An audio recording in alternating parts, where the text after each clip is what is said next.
Hi, I'm Penny Willett, and I'm here to tell you what to do when you receive an email saying an action item from an iCar has been assigned to you. The first thing you want to do is write down the last 3 digits of the car number, in this case 151, that have been assigned to you. And then look at what you're supposed to do. You need to retrieve the action item and your completion date, and then once you've completed those action items, you need to go back in and fill in the date and any notes about how that can be verified. You start by clicking on this link. Once within the software, you go to the far right-hand side and you enter your username. That's the first letter of your first name, followed by your last name, all of it lowercase. You enter your password, which is the email address that Orion uses for you, and then you use the validation code, which are the numbers off to the right.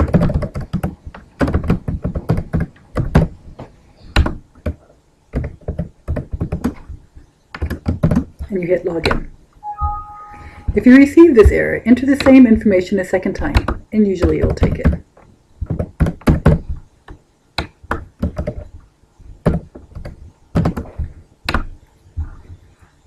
As you can see, we're in. At the top left-hand corner, there may be a list of action items or corrective actions that are ready for you to review. Those would be iCars that you've written, someone else has completed, and you're verifying. On the top right-hand side, you'll see a list of iCars that have been assigned to you, ready for you to write the cause, the correction, and the corrective action. Neither of those may apply to you. This section in the middle is for action items from iCars. This is where someone has been assigned an iCar, and they've assigned one or more action items to you. From the email we received, we know we need to look at car 151, and I see I have 2 action items, both assigned to me on these target dates, and here are the actions. Let's go in and look more closely. I'll click on the number, and that brings up the iCar report. This is 151, the one I wanted to view.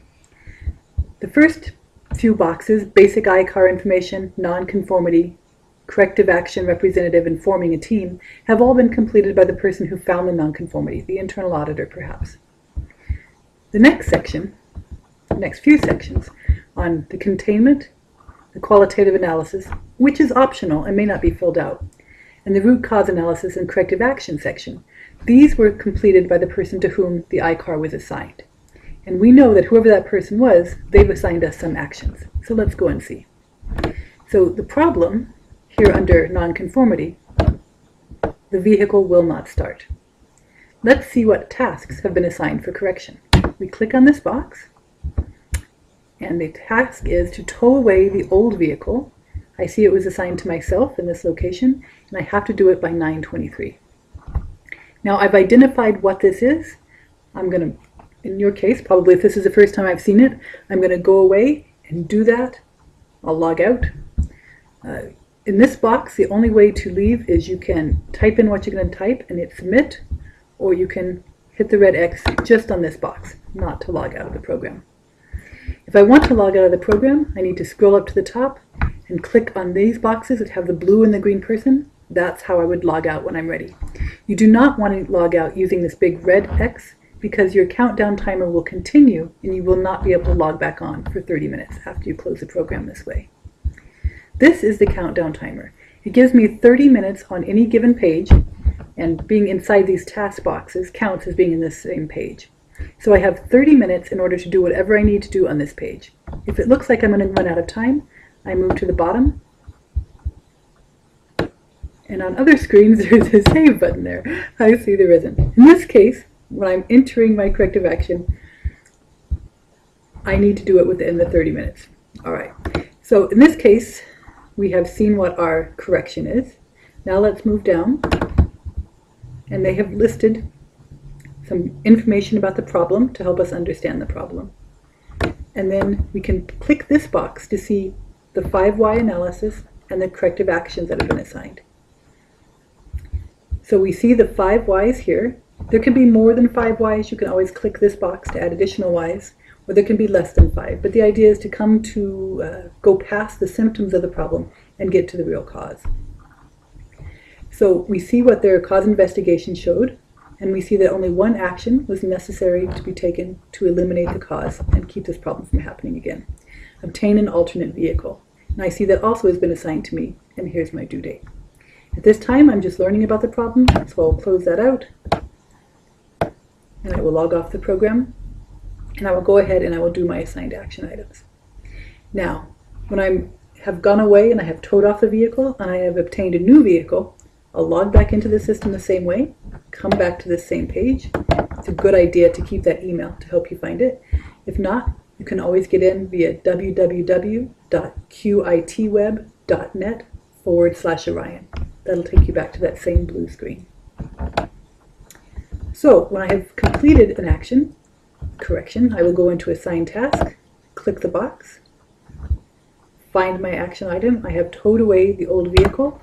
I towed it away on the 20th.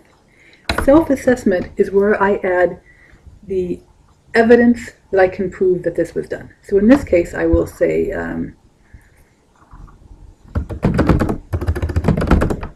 paid junkyard XYZ $50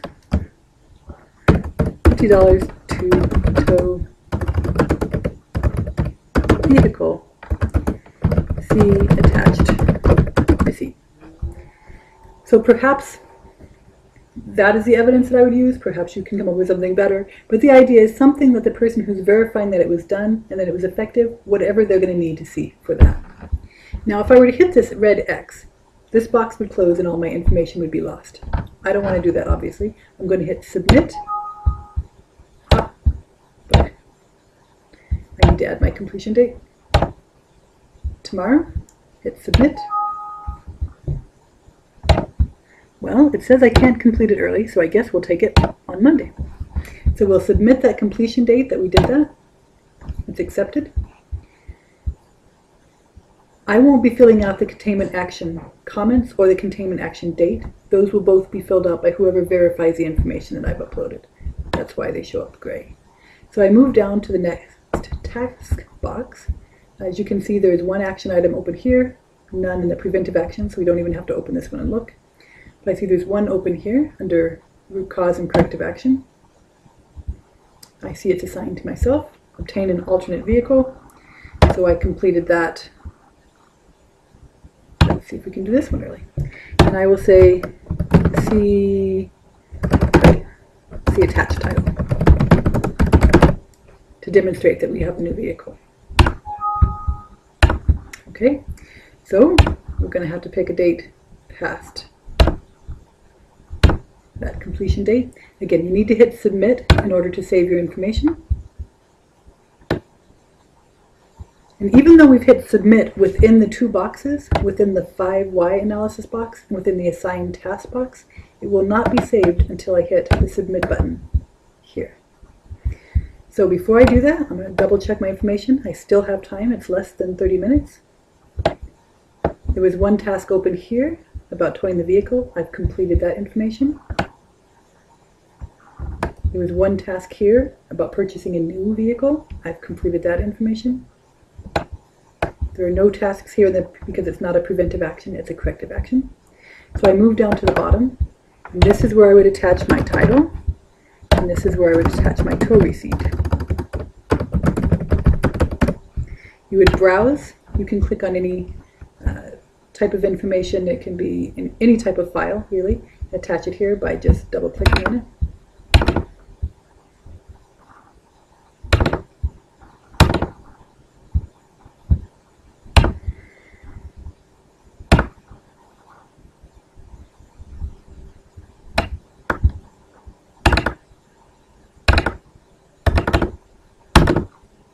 And it will show up there. Again, nothing will load until we hit Submit. The file size has to be less than 10 megabytes and it has to be smaller than 200 characters in the title in order for that to be attached. So that is how you respond. The next thing you do, the last thing you need to do is click Submit,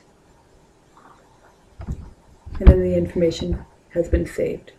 Whenever you see this white screen, you need to move to the far right and scroll up to the top so you can see the next steps.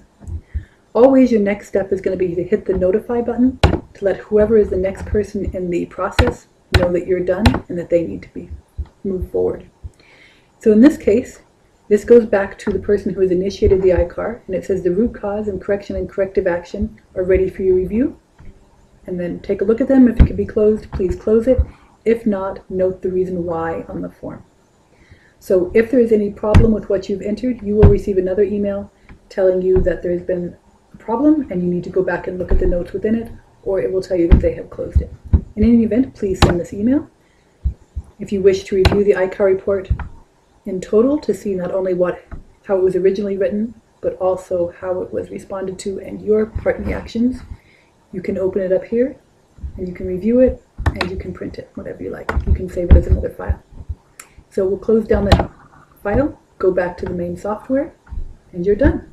You have responded to an action item or an internal corrective action request. Thank you very much for your attention. Last thing you want to do, log out here using the people. Goodbye.